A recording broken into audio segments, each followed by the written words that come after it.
오늘 제가 택한 제목은요, 깁니다. 그런데 제목이 무엇이냐? 전부를 걸 만한 가치. 무슨 가치일까요? 당신은 무엇을 사고 팔고 있습니까? 라는 제목으로 마태복음 13장 44절에서 46장 6절까지의 말씀을 저희가 한번 같이 읽고 나누기 원합니다. 마태복음 13장 44절에서 46절입니다. 저희가 큰 소리로 함께 합독하시겠습니다. 천국은 마치 밭에 감추인 보화와 같으니 사람이 이를 발견한 후 숨겨두고 기뻐하며 돌아가서 자기의 소유를 다 팔아 그 밭을 사느니라. 또 천국은 마치 좋은 진주를 구하는 장사와 같으니 극히 값진 진주 하나를 발견하며 가서 자기의 소유를 다 팔아 그 진주를 사느니라. 아멘. 여러분들의 기도와 성원으로 한국의 일정을 다 잘 마치고 어제 돌아왔습니다. 감사드립니다. 더욱 제가 감사한 것은요, 한국에 가도 이렇게 영적인 DNA가 있는 이 모교회가 있다는 것입니다. 그래서 정말 고향 같은 마음, 푸근한 마음으로 더욱 풍성하게 그곳에서 예배를 누리고 돌아올 수 있는 것에 감사드립니다. 사실 어저께 제가 왔기 때문에 설교할 시간이 많지는 않았지만 제가 오늘 나눌 말씀은 사실은 우리 3월에 우리 샤인 목사님, 기왕식 목사님 강사로 청년 집회 오시는 그 전후로 우리가 금요 지금 오픈 예배라고 우리가 말했는데요.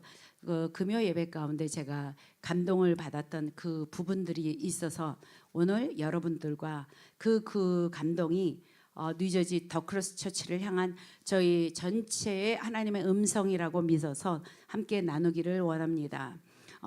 그렇습니다. 우리가 아까 혜인 전도사님 광고 때 말씀한 것처럼 우리 교회가 이제 금요 예배를 주님의 얼굴을 구하는 예배로 나가기로 그렇게 했습니다. 사실 여기 오신 분들 알지만 굉장히 금요 예배가 엄청난 뜨거운 임재가 강하지 않습니까?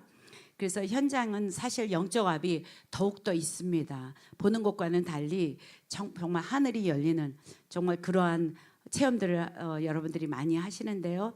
저도 그 어느 날 강력한 성령님의 그 터치하심을 예배 가운데서 느끼게 됐습니다. 그날도 이렇게 찬송하는 중에 저에게는 굉장히 뜬금없는 기도 가운데 정말 또렷한 낙타의 모습을 보여주셨습니다. 낙타. 저하고는 상당히 별개되는 것 같은데요. 그러면서 주님께서 저에게 그러시는 것 같아요. 딸아, 이 낙타가 어떻게 뜨거운 모래바람을 뚫고 목적지까지 헤매지 않고 찾아갈 줄 아느냐, 이렇게라고 마음의 질문을 주시는 그런 감동을 받았습니다. 한 번도 제가 생각해 보지 못했던 그러한 감동이었지만 이게 무엇일까, 왜 낙타를 보여주셨을까 하고 계속적으로 그때부터 저는 이것이 저에게는 기도의 제목이 돼서 계속 기도를 했었습니다. 그리고 제가 한국에 목사고시를 보고 들어왔을 때 AI에 대해서 정탐꾼의 보고를 하라고 했을 때 이 정탐꾼의 보고를 했을 때 제 마음 가운데는 우리 교회가 이제 영적 전쟁터로 나와 가는구나라는 그러한 선포가 있을 즈음에 제 마음에는 강력한 그렇게 영적 전쟁터로 저희들이 전진하는 그러한 마음을 갖게 되었습니다. 그래서 그때부터도 계속해서 이 낙타의 잔영들이 제 마음 가운데서 계속 맴돌아서 묵상을 하게 되었어요. 그런데 이번 제가 한국 방문 가운데 왜 그렇게 주님이 물으셨고 제가 구해야 될 답이 무엇인가에 대해서 조금 클리어한 것이 왔습니다. 궁금하시죠? 네, 궁금하십니다. 네, 그래서 오늘 말씀을 통해서 함께 그것을 여러분들에게 전달해 드리고자 합니다. 오늘 제목이 전부를 걸 만한 가치. 당신은 지금 무엇을 사고 무엇을 팔고 있습니까? 라는데요. 일단 옆에 분들과 이렇게 한번 이렇게 한번 서로 축복하기 원합니다. 전부를 걸고 모든 것을 얻으십시오. 이렇게 같이 한번 나누십시오. 전부를 걸고 모든 것을 얻으십시오. 이것이 답입니다. 그렇게 놀라운 은혜가 저희 모두에게 있기를 주님의 이름으로 축복합니다. 제가 안수식 전에 제가 한국에 갔을 때 국내외 선교사들과 또 전도사님들 145명이 함께 숙식을 하게 되고 강의하는 그러한 시간이 있었습니다. 그래서 2박 3일이라는 이 코스가 그 안수식의 필수 코스였어요. 그래서 어떤 행사 이 큰 교회에 교회를 빌려서 이제 방마다 이렇게 4명이나 6명, 많게는 12명을 이렇게 나눠서 조별로 이렇게 들어갈 수 있도록 그렇게 되어 있더라고요. 그래서 이제 첫날에 가서는 다들 각자 다른 곳에서 왔기 때문에 서로 인사를 나눴는데 그날 밤 강의를 듣고 저녁에 이제 저녁 식사를 하고 강의가 9시까지 끝났는데 10시부터 저희들이 자신들이 어떻게 여기에 왔는 것을 서로 소개하고 쉐어하는 시간이 됐는데요. 정말 각 방마다 이 부흥이 일어난 거예요. 왜냐하면 살아계신 하나님이 증거가 되다 보니까 밤에 잠을 잘 수가 없더라고요. 저도 그랬습니다. 방마다 불이 막 켜져 있으니까 주최 측에서 아침 이제 8시부터 강의가 있으니까 빨리 자라고 취침을 하라고 막 방송이 나오더라고요. 그런데 이제 둘째 날이 됐을 때는 이제 도저히 우리끼리는 못해. 이게 너무 귀해 갖고. 그래갖고 12명이 자는 방이 있어요. 그래서 남녀 따로 이렇게 그냥 남자들은 남성도님들 다 그쪽으로. 우리는 막 그냥 한 여성도님 다 있는 곳에 한 40명이 막 다 들어가 갖고 막 촘촘히 앉아가지고 돌아가면서 그 선교지에 있었던 그분들의 이야기를 듣게 된 거예요. 알다시피 선교지는 굉장한 성령님의 역사가 강력하게 일어나는 곳 아닙니까? 그리고 또한 국내외에 있는 많은 단체들 중에 장애인의 단체, 노숙자 단체 이러한 단체들의 그러니까는 ADHD의 그 사역, 그 청소년 사역을 하는 단체, 자살 방지 뭐 이런 걸 하는 단체들에서 오신 그 사역자님들이 계셨는데 이분들이 그 사시는 그 사역의 얘기를 들으면서 제가 되게 감명을 받았습니다.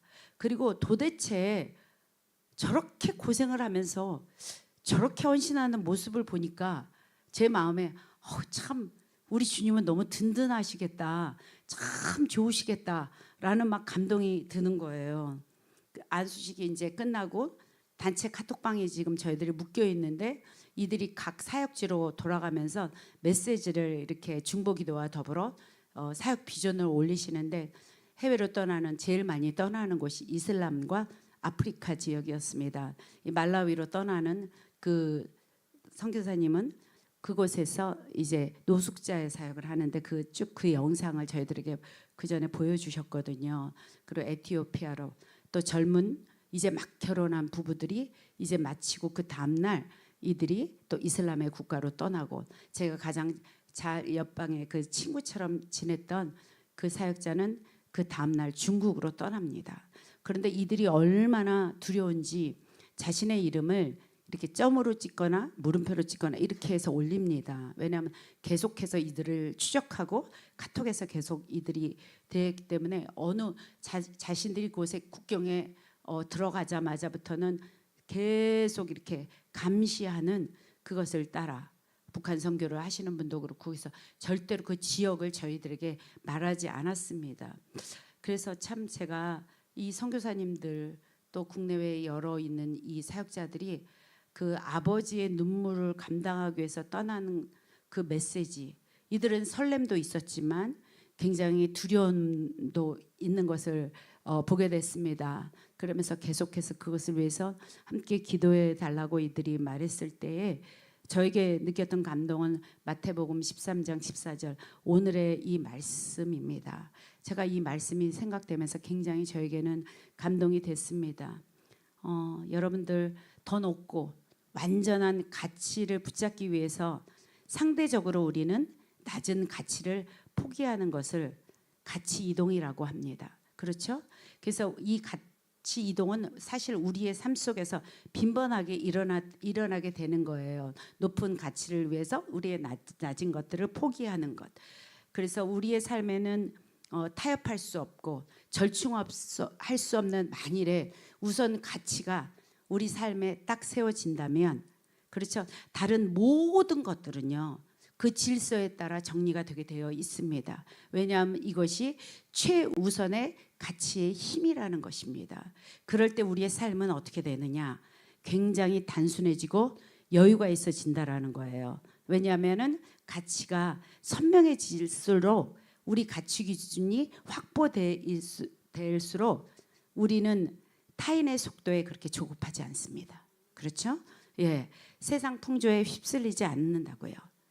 왜냐하면은 이들이 진짜 가치를 발견했기 때문입니다. 제가 그들의 모습에서 가장 높은 가치의 이동이라는 것이 이렇게 보이는 그러한 시간이었습니다. 오늘 예수님께서 우리가 봤던 이 마태복음 13장 44절에서 46절의 말씀은요, 우리에게 바로 이 가치 이동에 대해서 하시는 말씀과도 같습니다. 그래서 예수님께서는 항상 비유를 진리로 풀어주셨잖아요. 왜 이 비유로 진리에 대하여 가르쳐 주셨냐고요. 그렇죠? 주님이 이거 천국은 마치 밭에 감추인 보화와 같다. 사람이 이것을 발견하고 숨겨두고 기뻐서 돌아가서 자기의 소유를 팔아서 이것을 다 그 밭을 샀다. 이 하나님께서 이게 항상 비유로 말씀을 하신다고, 천국의 비유라고 하잖아요. 왜냐하면 당시에 예수님은 갈릴리 지역에서 사역을 하셨어요. 이 천국 복음에 대해서 가르치셨는데 많은 종교자들, 바리새인들과 서기관들과 같은 많은 종교 지도자들이 굉장히 이 예수님과의 이 사역의 갈등이 굉장히 그러한 심하게 갈등이 있었던 그러한 시기였습니다. 이런 상황에서 예수님께서는요, 모든 군중들에게 하나님의 나라와 그 비밀을 효과적으로 이렇게 전하시기 위해서 비유라는 방식을 사용했다라는 거예요, 여러분. 왜냐하면 비유라는 거는요, 일상적인 친숙한 소재입니다. 우리가 알고 있는 친숙한 소재를 이용해서 영적인 진리를요, 쉽게 이해할 수 있도록 돕습니다. 그런데요, 듣는 사람들이 동시에 그 의미를 다 다르게 해석할 수 있다라는 거예요. 그렇죠? 이 의미를 온전하게 찾고자 하는 사람에게만 그 진정한 의미를 드러난다는 거예요. 그래서 주님은 그렇게 말씀하셨습니다. 예수님께서는 영적인 진리를 추구하고자 하는 사람에게 그 깊은 깨달음을 주십니다. 그리고 반면에 그것을 거부하는 사람에게는요, 진리라는 그 방식, 감추시는 방식을 사용한 것이 바로 이 비유라는 것을 활용했다라는 거예요. 그렇기 때문에 진리는 모두에게 다 보일 수 없습니다. 모두에게 다 발견되지 않습니다. 어떤 방식으로든 그것을 발견한 사람들에게만 드러나는 것입니다. 밭에 감추인 보화가 있는 것을 보고 왜 숨깁니까? 왜 숨겼죠? 그 가치를 알기 때문에 숨기지 않았겠습니까? 그것이 밭을 일구다가 이것을 봤는데, 와, 이거는 결코 내가 소유할 수 없는, 그럴 만한 자격이, 나는 이걸 가질 수 있는 자격이 아닌데, 와, 내가 이것을 발견했어. 그러면 일단 어떻게 일단 숨기죠. 그렇죠? 왜 숨깁니까? 다른 사람이 보지 못하도록 일단 덮어놓고 조금 생각을 하는 거예요. 이 보화를 소유하려면 내가 어떻게 반응해야 되지? 진리를 소유하는 사람은 당연히 그런 반응이 나올 수밖에 없습니다. 그 보화가 귀하다고 여겼을 때만입니다. 그렇죠? 네, 그렇습니다. 이 보화를 발견한 일꾼이 보화를 발견하고 그 다음에 판단합니다. 이 보화를 소유하기 위해서 나는 무엇을 어떻게 해야 하는가 고민하겠죠. 당연히 고민할 것 같아요. 그렇게 고민하고 나름대로 전략도 세우고 어떻게 하면 저걸 숨겨놨다가 가지고 올 수 있을까라고 그렇게 고민하다가 생각한 끝에 보화를 가질 수 있는 방법을 생각해낸 거예요. 그렇죠? 생각하겠죠. 그 다음에 무엇을 합니까? 결단합니다. 이걸 가지고 와야 되겠다. 그 다음에 그는 가지고 캐어 돌아갑니다. 뭘 위해서? 자기의 모든 소유를 다 팔아야 되겠다라고 마음에 결단을 하게 되는 거예요. 그 다음에 왜? 그 밭을 사야 되니까. 왜냐하면 그 밭에 있는 보화니까. 그렇죠? 보화를 발견하는 순간에 자신이 가진 소유가 이 보화보다 이것이 더 별 볼 일이 없고 이게 훨씬 더 비싸다는 거, 귀하다는 걸 알았기 때문에 파는 거 아니겠습니까? 내 거보다 더 귀하니까 내가 집에 돌아가서 내 것을 다 가지고 주고 살 수 있다라는 거예요. 그렇죠? 이 삶을 깨달았던 자가 바로 사도 바울이었습니다. 빌립보서 3장 8절에 한번 띄워주시면 이렇게 사도 바울이 이걸 발견했습니다. 우리도 알죠. 자, 또한 모든 것을 해로 여김은 하고 나오십니다. 내가 내 주 그리스도 예수를 아는 지식이 가장 고상하기 때문에 내가 그를 위하여 모든 것을 잃어버리고 배설물로 여김은 무엇을 얻는다고요? 그리스도를 얻기 위해서다. 그렇게 선포합니다. 그는 보화를 소유하기 위해서 자신이 소유를 한 것을 다 판 정도가 아니고 모든 것들을 배설물로 여겼다라는 거예요. 그만큼 사도 바울은 그 보화를 보면서 가치 결정을 했다라는 것입니다. 그렇죠? 그래서 사도 바울은 다 쓰레기같이 오물같이 이제 그런 건 거들떠 보지도 않을 정도로 자신이 가지고 있는 모든 것들이 아깝지 않았어요. 해로운 것으로 여겼기 때문에 이것을 모두 버리기로 결단합니다. 결단하고 돌아서서 그것을 왜 그러면 결단하고 돌아섰느냐? 그리스도를 아는 지식이 가장 고상하다라는 그 진리를 깨달았기 때문입니다. 네. 사도 바울이 누굽니까? 국제도시 그 다소라는 유명한 부자 상인의 아들로 태어나서 먹고 사는 거 걱정 없었고, 그렇죠. 잘 자라서 특급 교육을 받았고, 히브리 최고의 학자에게 바리새인의 가말리엘의 그 수제자가 되지 않았습니까? 그가 그런데 다메섹 도상에서 예수님을 만났습니다. 극과 극의 인생을 살았던 자가 바로 사도 바울입니다. 로마 그리고 나서 어떻게 했습니까? 로마 제국 전역을 돌아다니면서 복음을 전했습니다. 막 사람들이 이렇게 떠받드는 게 아니라 교회를 세울 때마다 굶어야 했어요. 많이 굶었습니다. 매를 맞았습니다. 또 감옥에 갇혔습니다. 그래서 말할 수 없는 고생을 겪었다는 거예요. 그가 복음을 전하다가 차가운 지하 감옥에서 갇힌 것. 세상의 눈으로 보면은 저 모든 소유를 잃어버리고 자기 신체적으로도 자유까지도 없어진 마치 실패자와 같은 그러한 모습이 보이지만 그가 감옥에서 무엇을 했습니까? 원망 대신에 탄식 대신에 기쁨의 편지를 썼다라는 거예요. 감옥이라는 척박한 환경에 갇혀서 옥중의 편지들, 그렇죠? 이 옥중서신이라는 것, 이것이 사실 지금 신약 성경의 절반 이상을 차지하고 있지 않습니까? 그러한 영적 거대 산맥이 됐다라는 거예요. 바울은 비록 갇혔지만 아무것도 가진 것이 없는 자 같이 보이지만 사실은 모든 것을 가진 자였다는 것입니다. 빌립보서 1장 12절에 이렇게 되어 있습니다. 나의 당한 일이 도리어 복음 전파의 진전이 된 줄을 내가 알기를 원하노라. 얼마나 그 가치가 그가 발견한 가치가 얼마나 자신의 모든 것보다 높았던 가치인지 저희가 여기서 이것을 볼 수 있습니다. 그는 환경에 지배당하는 자가 아니었고요. 보화의 기쁨을 캐내면서 환경을 완전히 정복해버린 자가 되었습니다. 그가 밭에서 발견했던 그 보화가 얼마나 거대했는지 그것을 증명하는 것이 정말 영적 통장과 같이 저희들이 정말 때로는 이 말씀을 통해서 이것을 보면서 저희도 그것을 같이 깨달을 수 있지 않습니까?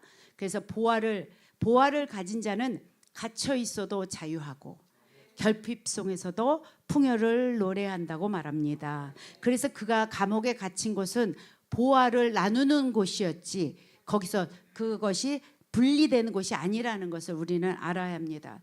여러분들 중에 혹시 낙타를 타본 경험이 있는지 모르겠습니다. 저는 타봤어요. 굉장히 냄새도 나고 타기도 힘들어요. 낙타를 가리켜서 사람들은 사막을 건너는 배라고 그렇게 불러요. 왜냐하면 아기 예수님을 경배했던 동방 박사들도 낙타를 타고 왔다고 우리 알고 있잖아요. 그러니까 사막의 모래를 걸어보신 분들은 알겠지만 바닷가의 모래와 다르게 굉장히 고와요. 그래서 발이 이렇게 푹푹 빠집니다. 한번 이 사진을 한번 띄워보시면은 제가 그 요르단에 있는 이 와디럼이라는 데를 그때 방문한 적이 있는데요. 이곳에서 그 전통적인 이렇게 베두인들이 짓는 유목민들이 짓는 그 유행하는 텐트 이렇게 동그란 텐트를 조금 개조해가지고 거기서 제가 삶의 체험 현장을 경험한 적이 있습니다. 그래서 사막 한가운데서 그 이렇게 돔 텐트 속에서 자고요. 그리고 아침에 일어났던 그 낙타의 사진을 제가 찍은 거예요. 한번 올려주시면은 저희가 한번 볼게요. 그리고 이게 이제 조금 나오면은 그 이렇게 낙타들이 이렇게 쭉 아침에 일어나는 게 막 걸어 이렇게 쭉 일렬로 가고 있는데 그 위에 보면 이렇게 산이 있어요. 근데 이것이 모래가 뜨거우면 막 열을 받으니까 낮에는 이곳으로 이걸 올라갈 수가 없어서 새벽에 동트는 새벽에 제가 이 모래산을 경험했습니다. 경사가 너무 이렇게 조금 있는데요. 발을 디디면 너무 많이 빠져가지고 그 다음 발을 올려서 디딜 수가 없어요. 도저히 디딜 수가 없을 정도로 모래가 이렇게 언덕이 되어 있더라고요. 그래서 참 이게 무릎을 움직일 수 없으니까 아 이렇게 갇혀서 죽을 수 있겠구나라는 생각이 들 정도로 무섭더라고요. 새벽에 갔는데 그런데 낙타가 실크로드의 주역이 될 수 있었던 것은 그가 그렇게 힘이 세서만 된 게 아니라는 거예요. 사막이라고 하는 한번 보세요. 이게 제가 요게 지금 와디돔이라는 여기 여러분들 이거 있습니다. 요르단에 가면 여기 가서 제가 아침에 여기서 일어나서 여기 제가 잤던 그런 텐트인데요. 열었더니 바로 앞에서 이렇게 낙타가 제가 줄지어서 쟤네들이 어린애들이 위에 이쪽으로는 지금 엄마 낙타랑 이게 다 지나가고 있습니다. 이렇게 지나가는 거예요. 그런데 이 뒤가 이게 지금 이게 제가 여기 위에 올라가서 동력을 보려고 여기 올라갔는데 이게 생각보다 이게 쭉 경사가 있는데 여기를 아침 일찍 가는데도 빠져서 못 가서 같이 갔던 일행 중에 저는 올라갔습니다. 그까지 몇 명밖에 못 올라갔어요. 그럴 정도로 바다의 모래와는 다르게 사막의 모래는 굉장히 곱습니다. 그래서 정말 이러한 어떠한 신체적인 조건을 가지고 있지 않으면 이 사막에는 견디기가 굉장히 힘든 거예요. 그래서 하나님이 이 사막이라는 극한 환경에 을 정복할 수 있도록 낙타에게 독보적인 신체 조건을 주셨습니다. 그래서 이 낙타의 체형을 이렇게 살펴봤더니 제가 이제 낙타라는 그 또렷한 잔상을 주님이 주셔서 이제 찾아보기 시작한 거예요. 도대체 낙타와 내가 오늘 이 기도 시간에 받은 것이 무엇이 연결이 되는가 이게 잘 오지를 않아가지고 그걸 봤는데 낙타는 제가 보니까 이게 혹이 있잖아요. 이 혹이 물의 양을 비축하는 거라는데 이 혹이 지방이 이렇게 들어있는 것이라 지방이 분해되면서 영양분과 그 수분이 이렇게 비축되는 곳이랍니다. 그래서 약 한 번에 물 50리터의 물을 마신대요. 그러면 최장으로 15일에서 30일까지 물을 없이 곁을 수 있다고 그러더라고요. 그리고 또 발바닥이 이게 각질이 덮여 있어서 화상을 입지 않도록 되어 있고 발이 이렇게 접시같이럼 돼서 무게를 한 번에 받는 게 아니라 이렇게 분산시켜서 받을 수 있기 때문에 사막을 걸을 수가 있다고 해요. 또 낙타의 눈은요, 이렇게 우리가 알아요. 낙타의 속눈썹 너무 이쁘잖아요. 그래서 여성들이 굉장히 사모하는 낙타의 속눈썹인데요. 사막의 일교차가 굉장히 심하기 때문에 이 지역에 가서 제가 몇 번의 모래폭풍을 봤어요. 모래폭풍은요, 한번 모래폭풍이 오면 앞이 하나도 안 보이게 완전히 흙으로 완전히 이것이 돕니다. 그것이 돌 때까지 차 안에서 가만히 있어야지 돼요. 그래서 이 모래 바람 가운데에서 자신을 보호할 수 있도록 그렇게 태어났답니다. 왜냐하면 낙타 머리가 일단 굵으면서 그 널쩍한 뼈가 눈두덩이에 있기 때문에 그래서 이 짙은 속눈썹과 이게 더불어 모래 바람을 막아준답니다. 그리고 코와 귀가 근육이 굉장히 있어가지고 흙먼지가 부르면 스스로 코를 닫을 수가 있다 그래요. 귀도 그렇고 털로 그것을 닫을 수 있도록 그렇게 하나님 만드셨답니다. 또 사막에 부드러운 풀이 없잖아요. 사막에는 부드러운 풀이 없습니다. 왜냐하면 비가 오지 않기 때문에. 그러니까 어떻게 보면은 뻣뻣한 풀이 있지만 날카로운 선인장들이 많이 가시가 있는 선인장들이 많이 있어요. 그런데 이 날카로운 가시가 있는 것은 다른 동물들은 잘 이것을 먹지 않지만 이 낙타는요, 이 입안의 구강 구조가 굉장히 그 유두 조직이 굉장히 잘 돼 있어서 그것이 가시들이 이 입안을 뚫지 못한다고 합니다. 그래서 낙타는 이 모든 것들을 정말 강인한 턱이 있기 때문에 이 가시를 씹어서 삼킬 수 있다고 그래요. 그래서 다른 동물들에게 상처 주는 날카로운 가시가 낙타에게는 사막을 건너게 하는 에너지원이 된다라는 것입니다.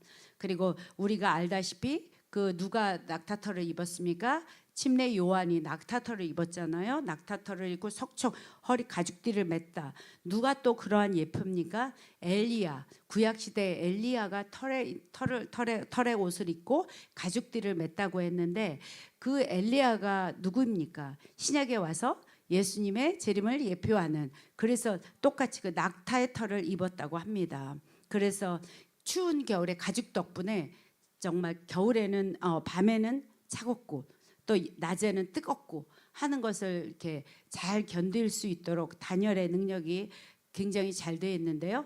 굉장히 낙타의 흥미로운 점, 제가 이렇게 보는데 이들은요, 아까 보셨지만 공동체로 대응합니다. 이것이 굉장히 흥미로운 것 중에 하나입니다. 보통 동물이 더우면은 서로 떨어지려고 막 하잖아요.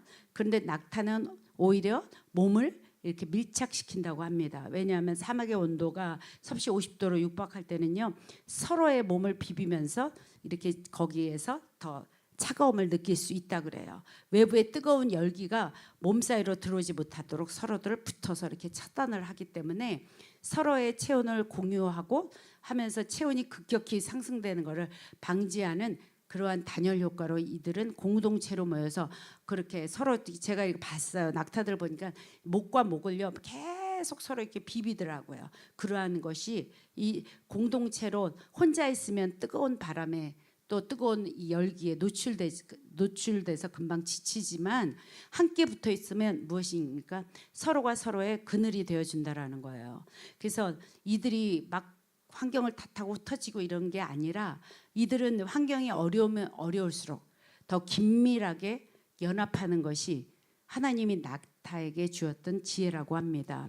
그래서 이 낙타에 걷는 모습을 보면은 굉장히 고독한 것 같아요. 제 생각에는 이게 보면 고개를 숙이고 막 뒤에 막 혹에 짐을 달고 굉장히 묵묵히 걸어가는 걸 보면은 한없이 고독한 것 같아. 왜 무거운 짐 지고 지평선 위에 혼자 가는 우리의 인생 같아가지고 괜히 그걸 보면은 우리가 센치해지는데 절대로 그렇지 않다랍니다. 가이런스가 말을 하는데, 가이드가 말을 하는데 낙타는 슬픈 동물이 아니랍니다. 낙타는요 굉장히 극한 환경 속에서도 평온함을 유지하는, 기쁨을 유지하는 동물이라고 합니다. 왜냐하면 서로 공동체 생활을 하면서 체온을 나누면서 우리는 혼자가 아니야 라는 그러한 기쁨들이 이곳에 있다고 합니다. 그래서 이러한 낙타의 혹독한 환경을, 이 신체적인 환경을 보면서 또 낙타가 어떻습니까? 다리가 길어요. 그래서 지열로부터 많이 떨어지도록 그렇게 낙타는 신체적인 구조가 그렇게 되었다라는 거예요. 그래서 이 일을 통해서 우리가 배울 수 있는 삶의 지혜가 있는데, 참 그 무엇보다도 제게 도전이 되었던 것이 무엇이냐면, 낙타는요 목적지를 향해서 걸어갈 때 태양을 절대로 피하지 않는다고 합니다. 오히려 머리를 태양 쪽으로 딱 두고 자기의 몸에 그림자를 만들어낸다는 거예요. 정통으로 보게 되면 태양을 바라보면 그림자가 생기잖아요. 그러면 그림자를 만들어내서 더위를 이기면서 자신이 그 길을 가는 것이 낙타의 생존 모습 중에 하나라고 합니다. 인생의 광야를 지날 때 결코 문제를 피하지 않는 이 정면 돌파의 생존 방식이 낙타에게 있다라는 거예요. 저는 그때 그 얘기를 들으면서 그 부분에 굉장히 저는 도전을 받았습니다. 사실 우리는 참 환경을 탓합니다. 그렇죠? 하지만 우리가 만일에 낙타로 준비되어 있다면 사막도 우리는 건널 수 있다라는 것입니다. 그래서 다시 한번 내가 준비되어 있다면 나쁜 환경도 극복할 수 있겠구나 하는 그러한 마음을 제가 받았습니다. 제가 왜 낙타를 보면서 그렇구나. 주님이 제게 낙타를 보여주시면서 어떻게 목적지를 가야 하는지 질문을 주신 거는 어쩌면 우리 교회가 다음 단계로 나아갈 때 우리가 영적으로 각자가 취해야 될 우리 자신들의 모습일지 모르겠습니다. 때로는요 모래바람이 불 것이고요. 그래서 우리를 전진하지 못하도록 막아설 때가 있을 것이라고 생각합니다. 뉴저지 더크러스 처치가 만일에 낙타로 준비된 자들이 된다면 모래 폭풍을 뚫기를 원하시는 그 하나님의 음성으로 우리 자신을 주님께 맞출 수가 있다라는 것입니다. 그러한 자들 되기 원합니다. 주님께서 우리에게 그래서 지금 우리의 삶에 낙타로 우리가 준비될 수 있도록 한 사람 한 사람을 만지시는 시즌에 우리가 있다고 저는 개인적으로 생각을 했습니다. 우리에게 각자가 견뎌야 될 사막의 시간들은 있습니다. 우리가 환경을 탓할 때 기억해야 될 것은 무엇이냐면 하나님은요 우리를 사막에 죽을 존재가 아니라 사막을 정복할 낙타로 우리를 부르셨다는 것입니다. 우리가 창세기 1장에 너희들 우리를 창조의 목적이 무엇입니까? 우리가 땅을 정복하고 다스리고 번성시키고 하는 것이 우리의 목적이라는 거예요. 여러분 우리는요 환경을 끌려다니는 그러한 존재로 지어지지 않았습니다. 그런데 모든 환경이 사단이 우리를 환경으로부터 지배를 하면서 그것으로 끌려당하는 그러한 자들의 모습으로 나약한 모습으로 우리를 속이고 있다라는 것입니다. 우리가 그래서 말씀 안으로 여러분들이 들어가셔야 되는 것입니다. 왜냐하면 사막을 정복할 그 낙타로 우리를 부르셨다면 우리의 신체나 우리의 모든 환경을 주님께서는 그렇게 우리를 만들어 가신다라는 것입니다. 왜 우리는 그러면 모르느냐? 우리가 그것을 거부하기 때문에 비유로 말씀하시는 그것을 우리는 들으려 하지 않기 때문에 우리가 그것이 와닿지 않는다는 것입니다.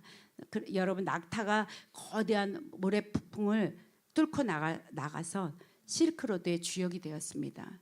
그 비결이 무엇입니까? 저항하는 것이 아니라 순응하는 것과 자신의 삶을 차단해서 자신의 삶을 조화롭게 만드는 것입니다. 네.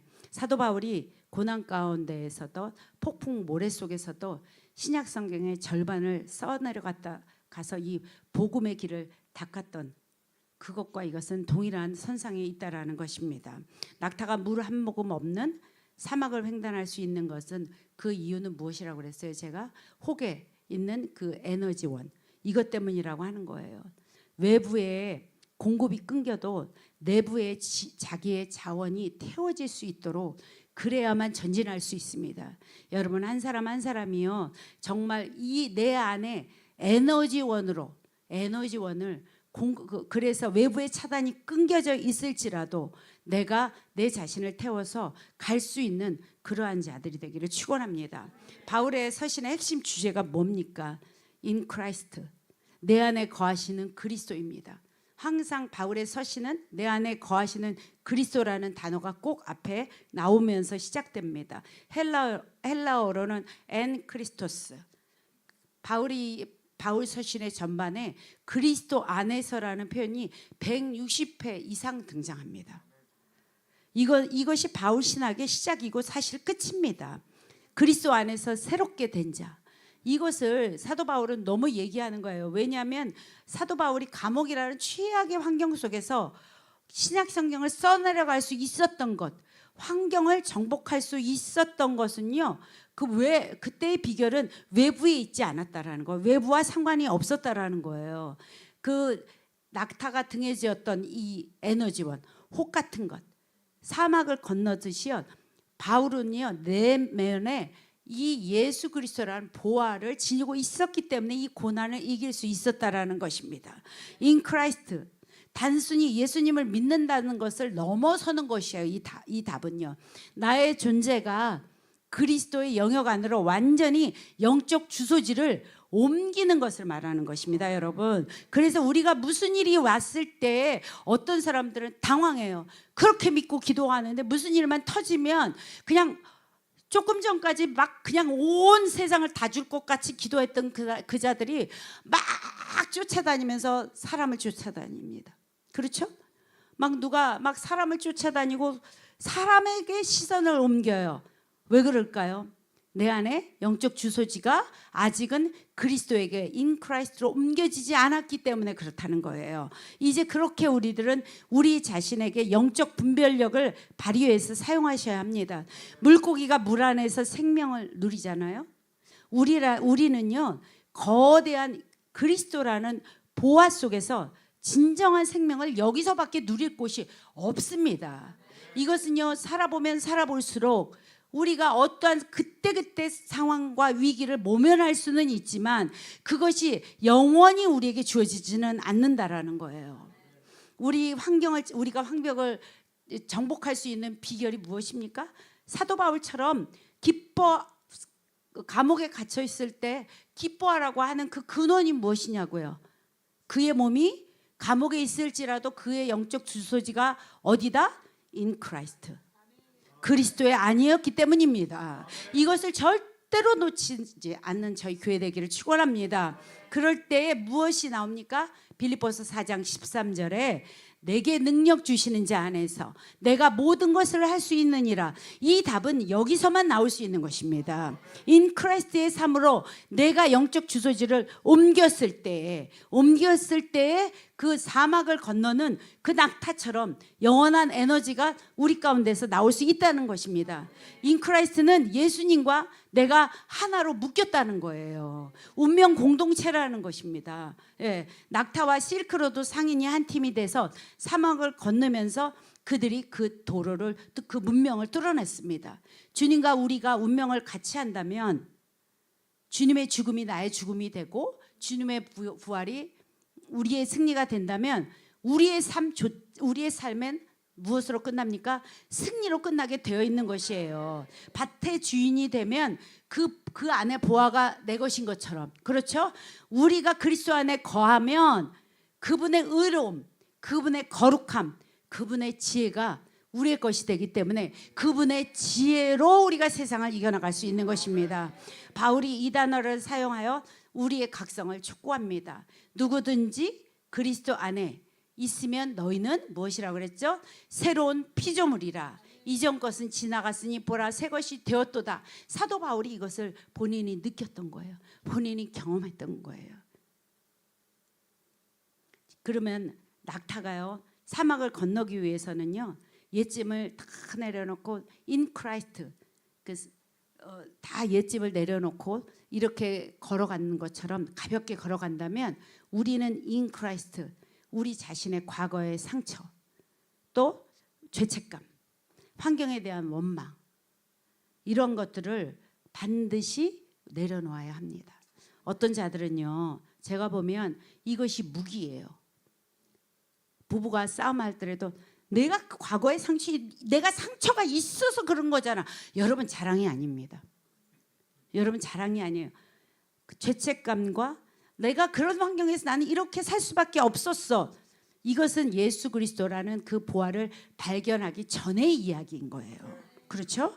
이제는 우리가 완전히 그 안으로 영적 주소지를 옮겼기 때문에 우리의 삶에는 과거의 상처는 우리의 삶에서 없어야 하는 것입니다, 여러분. 그렇죠? 죄책감, 우리 안에 그동안에 있었던 죄책감이 여러분 각자 삶에 있을 수 있습니다. 저도 그렇습니다. 주님을 몰랐을 때 제가 했던 것들에 향한 그러한 마음들이 저도 있어요. 그리고 환경에 대한 원망도 사실은 있었어요. 그런데 점점 주님 인 크라이스트라는 그 보화 안으로 내가 삶이 들어가니까 그 안에서는 이 모든 것이 은혜라는 거예요. 우리 해상 전도사님 수요일 날 감사의 제사에 대해서 말씀하셨는데요. 마찬가지입니다. 그랬을 때 인 크라이스트 안에 들어와 있을 때 우리는 감사로 나갈 수가 있는 것입니다. 그 전에 감사는 무엇이냐? 내 환경이 조금 좋아지니까 감사. 내 환경에 조금 뭐가 변화가 있으니까 감사. 내 기도를 조금 들어주시는 것 같으니까 감사. 이 감사는 우리 안에 영원히 갈 수 없는 거예요. 어떠한 환경 속에서도 하는 그 감사, 하나님이 우리에게 원하시는 그 산제사라는 그 감사는요, 이 in Christ라는 영적인 주소지가 옮겨진 이 상황에서만 나올 수 있는 감사라는 것입니다. 우리가 in Christ 그리스도 안에서라고 읽고 고백할 때 이거는 단순한 종교적인 수식어가 아닌 거예요. 우리가 이제 환경을 지배받는 자가 아니라 그리스도의 통치를 받는 자로 보화를 소유한 자다라는 당당한 선포인 것입니다. 네. 성경에서 가장 역설적인 부분 중에 여러 가지가 있는데 그 중에 한 가지가 부자가 천국에 들어가는 것은 낙타가 바늘귀에 들어가는 것보다 어렵다라는 이러한 역설적인 게 있습니다. 거대한 낙타와 작은 구멍의 바늘귀, 이게 굉장히 극단적인 이게 대비의 비유인데요. 인간의 소유욕이요, 영생에 얼마나 큰 걸림돌이 되는지를 보여주는 적나라한 성경 구절입니다. 여러분, 영생에 걸림돌이 된다라는 거예요. 여러분, 그래서 그런데 오늘 마태복음 13장 44절의 말씀, 전혀 다른 태도를 가진 한 사람이 등장하는 것을 우리가 봅니다. 밭에 보화를 발견하자마자 다 팔아서 밭을 샀다라는 거예요. 저는 사도 바울이 감옥이라는 좁은 이 바늘길을 통과하면서 신학의 절반을 쓸 수 있었던 것은 바로 그의 영적 주소지가 그리스도 아니었기 때문에 그렇다고 생각합니다.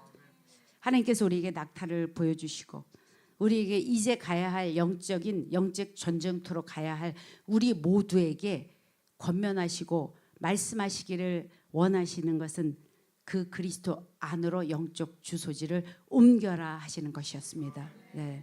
우리가 영적으로 성장하지 못하고 제자리에 머물러 있을 때 가장 자주 하는 핑계가 무엇이겠습니까? 무엇입니까? 바로 환경을 탓해요. 형편이 안 돼서 그래요. 내가요 사람한테 상처를 많이 받아서 그래요. 아니면 내가 건강이 나빠서 그래요. 아니면 지금 바빠서 그래요. 끊임없이 우리는 내 인생 밭에 돌멩이가 많다고, 흙이 너무 딱딱하다고, 불평하고 그 안에 있는 보화를 캐내려 하지 않습니다. 그 안에 있는 보화 캐내기를 포기한다라는 거예요. 왜? 그 안에 보화가 얼마나 귀한지 아직 모르기 때문에 그렇습니다. 밭에 감추인 보화를 발견한 사람은요, 밭의 흙이요 얼마나 거친지 상관없어요. 날씨가 얼마나 더운지 상관없어요. 그의 눈에는 무엇만 있습니까? 그 보화만 보이기 때문에 그런 거예요. 그렇기 때문에 환경은요, 우리의 모든 환경은 하나님이 보화를 숨겨두신 사실 포장지에 불과하다는 거 여러분들 잊지 않기를 바랍니다. 결국 가장 중요한 것은 무엇이냐? 가치를 발견하는 것입니다. 여러분, 이 가치를 발견할 때 지금 제가 앞에 말한 이 모든 것들은요 다 자연스러워질 수 있습니다. 가치 판단에 따라 우리가 어떤 대가를 치르더라도 그것을 우리는 소유하고자 할 것입니다. 그 가치가 얼마나 귀중한 것을 알 때마다 사람마다 그것을 소유하기 위해서 자신이 치러지는 대가를 그들은 기쁘게 감당할 수 있다라는 거예요.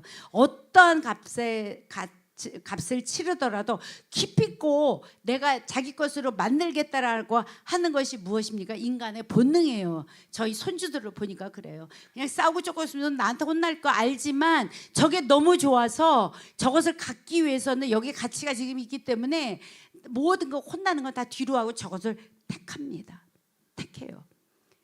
그때 지불하는 비용을, 그것은 희생이 아니죠. 그렇죠? 그거는 희생이 아닌 거예요. 왜냐하면 정확한 손익을 계산해서 당연히 투자해야 될 투자라는 것입니다. 그렇죠? 그렇게 마땅히 투자될 그러한 투자라는 명목인 것인 거예요. 그럴 때. 그래서 우리 모두가 각성해야 합니다. 아직도 환경에 탓을 하고 있다면 어쩌면 우리는 예수 그리스도라는 그 보화의 절대 가치를 아직 발견하지 못했다는 증거일 수 있기 때문입니다. 돌아보셔야 합니다. 각자가 계속해서 돌아보셔야 합니다. 왜냐하면은요, 보화를 본 자는요, 어떠한 환경을 이유 삼지 않기 때문에 그렇습니다. 오히려 그 환경 속에서 보화를 캐내기 위해서 그것을 기회로 계속 삼는다는 거예요. 우리 주식 투자하시는 분 계시지만 막 뚝뚝뚝뚝뚝 떨어질 때 우리는 이것이 와 큰일 났다 하는데, 이들은 뭐라 그러니까 그것을 캐내는 기회로 이거를 삼아서 끌어올리지 않습니까? 그런 것처럼요, 밭에 감춘 보화를 발견한 자들이 누리는, 그들만이 누리는 비결이 있는 거예요. 비밀이 있습니다. 이거는요, 사막을 이렇게 지날 때 유일한 그 수단, 낙타가 모래바람을 뚫고 그 실크로드를 끝까지 문명을 연 것처럼 사도 바울도 고난과 핍박을 통해서 영적인 복음의 길을 열은 거예요. 무엇 때문에? 요 비밀을 가지고 있었기 때문에. 그 비밀의 세 가지입니다. 첫 번째, 보화를 발견한 사람은요, 자신의 소유를 포기합니다. 왜냐? 최고의 획득을 얻는다는 것을 알기 때문에 그것을 기뻐합니다. 소유를 팔아도 슬프지 않아요. 왜냐? 더 큰 최고의 것들을 얻을 수 있기 때문입니다. 낙타가 좁은 바늘길을 통과하고 자기가 무거운 짐을 내려놓고 거기를 내가 통과할 수 있어라고 하고 모든 걸 내려놨을 때, 그렇죠? 이거는 무거운 짐을 내리는 것이 손해가 아니라는 것을 이 낙타가 할 때, 이 낙타의 비움은요, 무엇입니까? 그 성 안에서, 그 바늘길로 들어간 그 성 안에서 더 큰 안식과 보상이 있다라는 이 필수적인 과정을 알기 때문에 그것을 내려놓을 수 있다라는 것입니다. 이것은 필수 코스인 거예요, 우리 모두에게. 사도 바울이 그랬습니다. 자신이 가졌던 가문, 학벌, 명예, 이걸 낙타의 옥처럼 배설물처럼 버렸을 때 그는 아무것도 없는 것이나 정말 모든 것들을 가진 자가 되었습니다. 이 첫째 비밀, 세상은요, 비워져야지만 채워진다고 말하지만 복음은요, 더 가치 있는 보화를 보았기 때문에 저절로 비워진다라는 것입니다. 이것이 세상과의 다른 방법입니다. 여러분 다시 한번요, 비워지면 채워지는 것이 세상의 원리라고 한다면, 복음은요, 더 가치 있는 보화를 보았기 때문에 저절로 비워지는 것입니다. 저절로 자원하는 마음으로 비워진다는 거예요. 두 번째로는 무엇이냐? 이 보화를 소유한 자는요, 환경을 탓하지 않고요, 오히려 환경을 뚫고 가는 독특한 구조를 갖게 되어 있습니다. 마치 낙타가 선인장 가시를 먹은 것처럼요. 다른 동물들은 먹지 못해요. 그런데 낙타의 구강 구조 때문에 선인장 가시를 씹어 삼키면서 그것이 그렇게 귀한 에너지원이 된다라는 거예요. 그렇죠?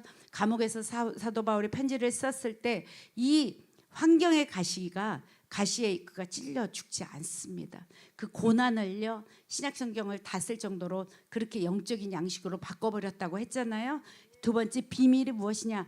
보화를 발견한 자들은요, 결코 그 고난을 장애물로 보지 않습니다. 보화를 더욱 빛나는, 그 고난을 더욱 빛나는 보화를 빛나게 하는 재료로 본인이 만든다는 거예요.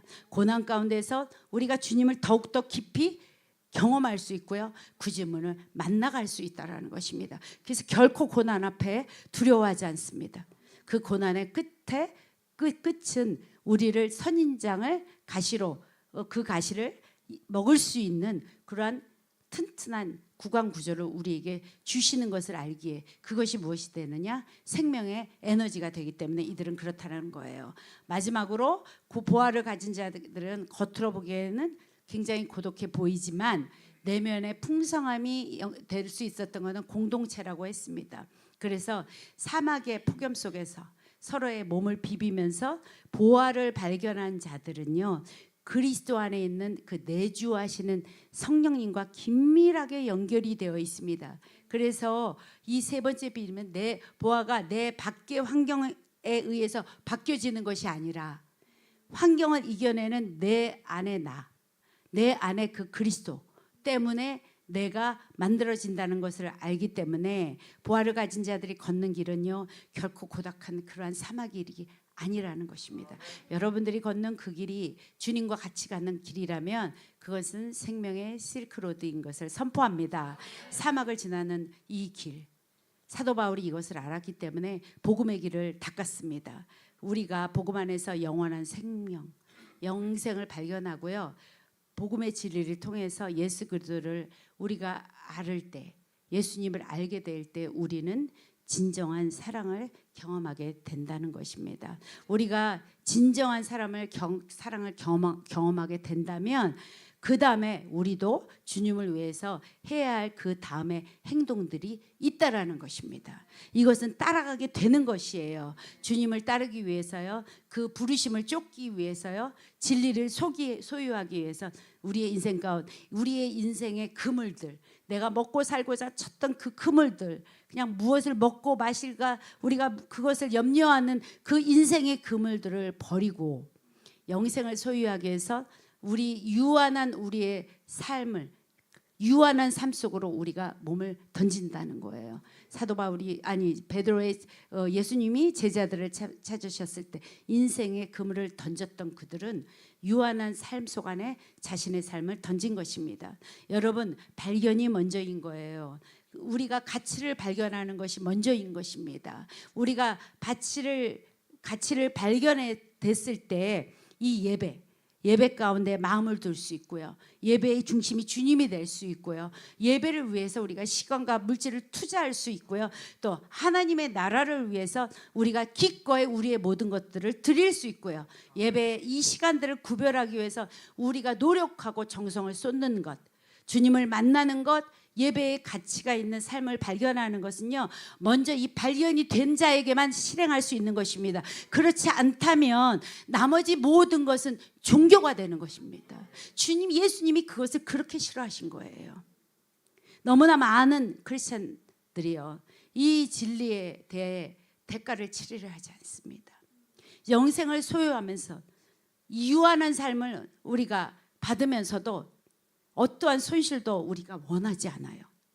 자신의 삶에 조금만 불이익이 있어도 싫어요. 신앙생활에서 자신의 그 쓴 감정들을 그대로 드러내게 돼 있습니다. 이러한 태도가 정말 전반적인 그리스도의 삶 가운데, 교회 가운데 얼마나 많이 있는 것을 저희가 보지 않습니까? 도무지 어떠한 일에 대가 지불을 하려고 하지 않아요. 왜냐하면 그 과정을 견디지를 못합니다. 무엇 때문에? 예수 그리스도가 그 안에 없기 때문입니다. 발견하고 기뻐하기만 하면 우리의 소유가 됩니까? 아닙니다. 그냥 나무 아래서 누워가지고 입 벌리면 감이 떨어집니까? 떨어지지 않아요. 나무에 올라가느라 무릎도 까져야 되고요, 가시에 찔리기도 해야 되고요, 땀을 흘려야 되기도 하고요, 어쩔 때 하루 종일 필요한 노동들이 있어야 열매를 거둘 수 있습니다. 이 값은요, 희생이 아니라 지불입니다. 여러분, 지불이라는 것입니다. 우리 삶에 그러한 지불들이 있습니까? 돌아보면서 내 삶에 있는 것이, 지금 우리가 예배를 드리는 이 모든 것이 정말 이 그리스도가 발견된 가치가 있는 삶인지를 먼저 돌아보는 그러한 시간 되기를 원합니다. 결론입니다. 복음 13장 그 다음에 나오는 45절과 46절 한번 띄워주시면 좋겠는데요. 45절과 46절에는요, 천국은 마치 좋은 진주를 구하는 장사와 같으니 극이 값진 진주 하나를 발견하고 가서 자기 소유를 다 팔아 그 진주를 샀다고 했습니다. 44절에 천국을 발견한 일꾼이 그 발견했던 그 보화는요, 자기가 원해서 추구해서 발견한 게 아닙니다. 그렇죠?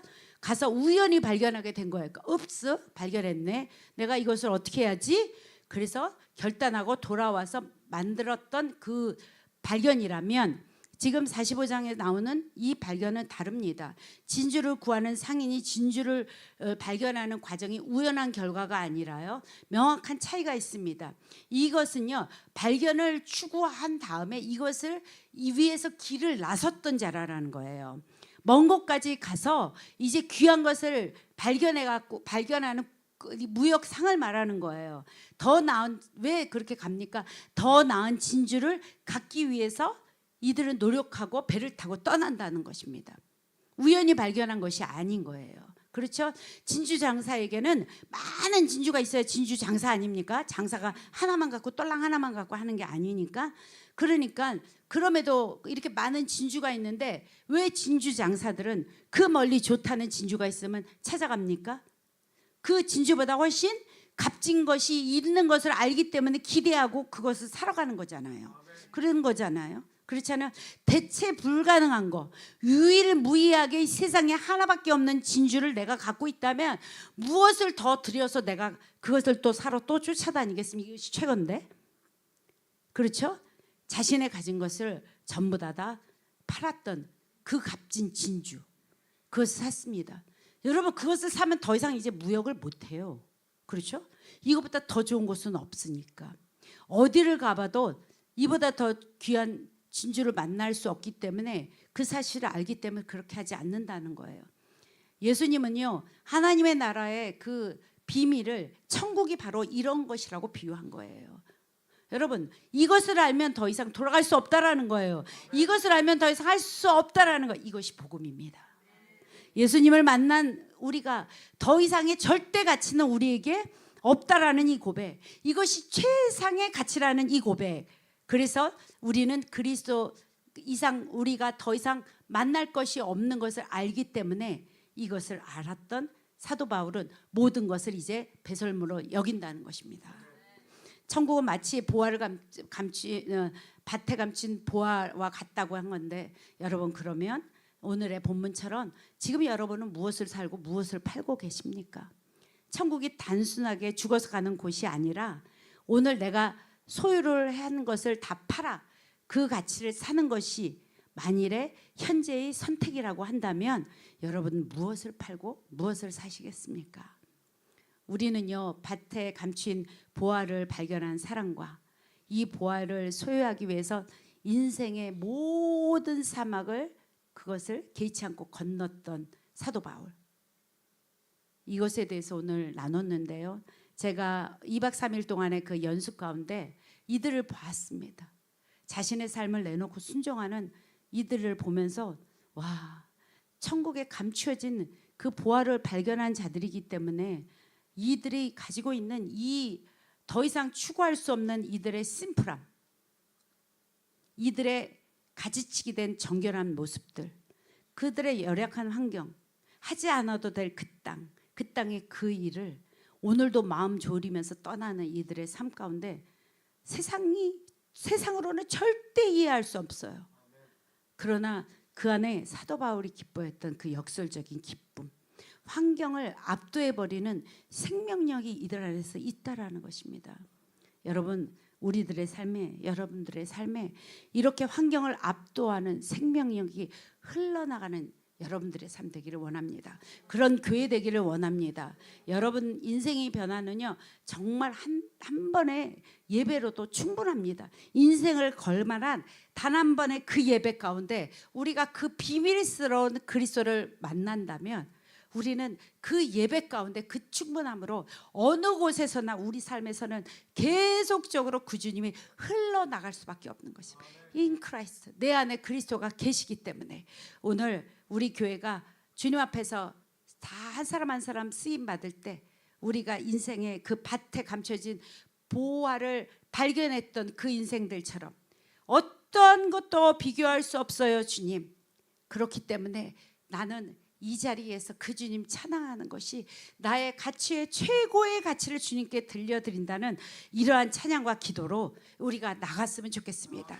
이것이 수요일날 얘기했던 산제사, 그리고 우리 혜인 전도사님 얘기했던 산제사, 또 수요일날 영겁파 얘기했던 감사의 제사, 주님이 계속해서 우리 교회에게 지금 이러한 예배로, 그렇기 위해서는 너희가 어떠한 최고의 가치를 발견했는지, 그래서 무엇을 사고 파는지, 그것에서 우리에게 오늘도 우리 교회를 향해서 던지고 있는 말씀이라고 생각합니다. 이제 예배팀 나와주시기 바랍니다. 우리가 너무나 오랫동안 환경을 핑계로 보화를 캐기를 미뤄왔다면 이제는 환경을 탓하는 어제의 나를 팔기 원합니다. 그리고요, 환경 속에 숨어있는 핑계의 목록들을 다 팔아버리고 결단하는 이 아침 되기 원합니다. 그래서 황복은요, 정복하는 것이지 탓하는 것이 아니에요. 그래서 이것을 파는 여러분 되기 원합니다.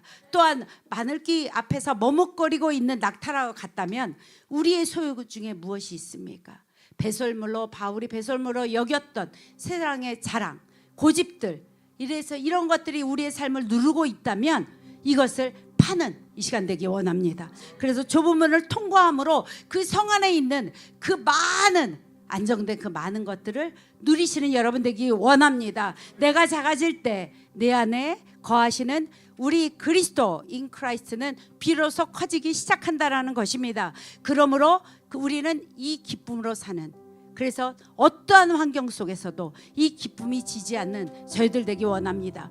보아는요, 내 밖에 환경을 바꾸는 것이 아니라 환경을 이기는 내 안에 나를 만드는 것입니다. 여러분, 이 보아를 발견한 그래야요 이 동과 서양을 잇는 이 실크로드를 잇는 그러한 생명력을 가진 저희들이 또 우리의 다음 세대가 되어서 하나님이 원하시는 열방을 향한 이 이어짐이 이들로부터 시작되기를 원합니다. 이제 다 같이 일어나셔서 이렇게 한번 기도하기를 원합니다.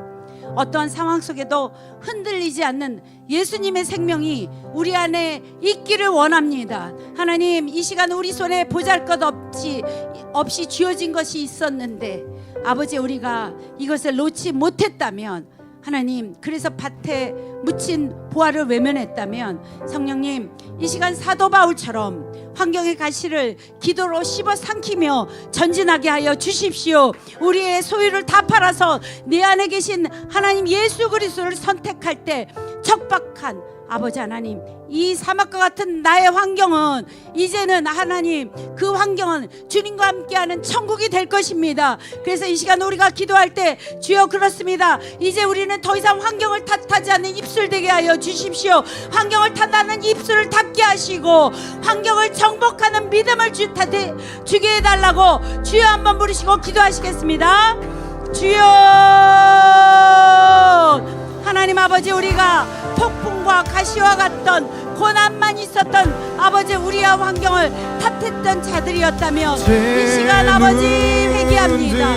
사도 바울이 감옥에서 찬송을 했듯이 아버지 하나님, 우리가 어떠한 상황 가운데서도 자족할 수 있는 능력을 갖는 것은 내 안에 그리스도가 계시기 때문입니다.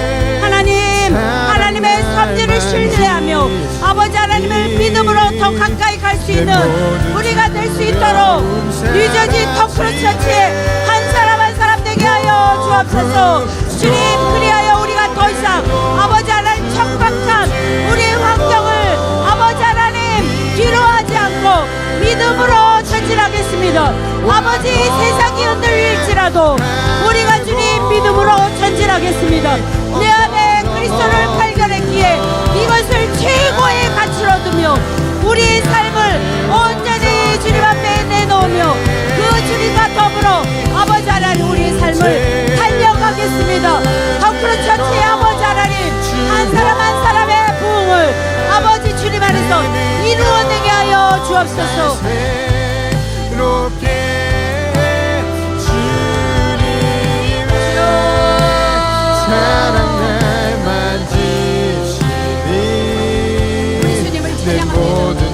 믿음으로 신뢰하며 나가는 아버지 우리 공동체 되게 하여 주옵소서.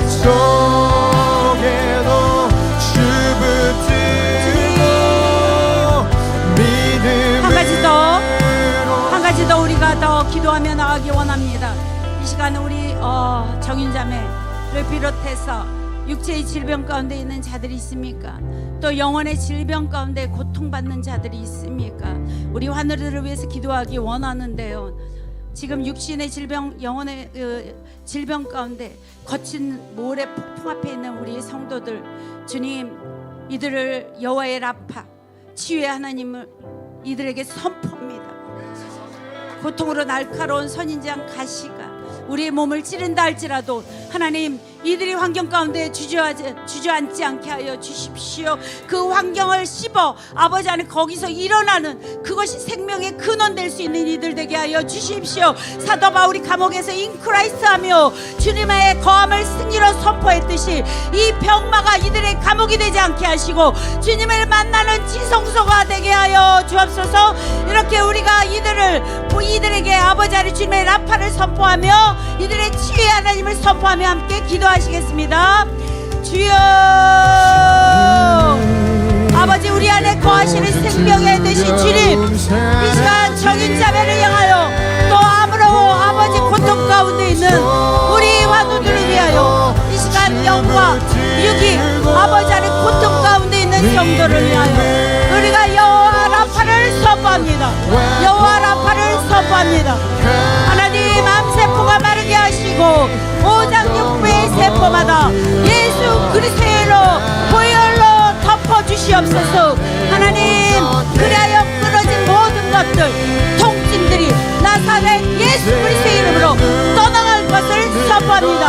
하나님, 더 이상 너희들은 환경의 노예가 아니며 더 이상 너희들의 육체는 질병의 노예가 아니며 그리스도의 보호 아래 승리의 주인공이 된 것을 선포합니다. 하나님, 이들의 삶 가운데 하나님의 놀라우신 역사를 주님 보여주옵소서. 아버지, 주님 때문에 우리 삶이 두려워하지 않게 하시고 그 폭풍 가운데서도 우리 주님을 붙드는 한 사람 한 사람 되게 하여 주십시오. 그리하여 질병 가운데 있는 모든 두려움들은 예수 그리스도 때문에 우리가 주님을 신뢰함으로 이 시간 아버지 안에 떠나갈 것을 선포합니다. 하나님, 그렇습니다. 감옥과 같은 병실에서, 감옥과 같은 그곳에서 사도 바울이 썼던 그 기적들을 저희가 봅니다. 내 안에 사시는 이가 그리스도라고 고백했던 이 실제적인 고백이 아버지 하나님, 더크로스처치 환우들 가운데 아버지 실제적인 치유의 노래가 되게 하여 주십시오. 낙타들은 서로 몸을 비비며 그렇게 열기를 식혀간다고 오늘 배웠습니다. 하나님, 교회 공동체가 중보기도로 이들의 환유를 같이 우리가 아파하고 같이 기뻐하는 자 되게 하여 주십시오. 그들에게 그림자가 될 수 있는 그늘을 만들어주는 저희들 되게 하여 주십시오. 치료하는 과정마다 주님 지혜로운 의료진을 만나게 하셔서 하나님, 모든 것들이 아버지 하나님 앞에서 일어난다는 고백이 이들로부터 나올 수 있도록 주님 역사하여 주옵소서. 회복의 보화를 캐내어 다시는 아버지 하나님 그곳으로 돌아가지 않고 더욱더 주님 앞에 건강한 모습으로 찬양하는 기쁨의 날이 우리 오늘 결석한 모든 환우들에게 속히 임할 것을 주님의 이름으로 선포합니다.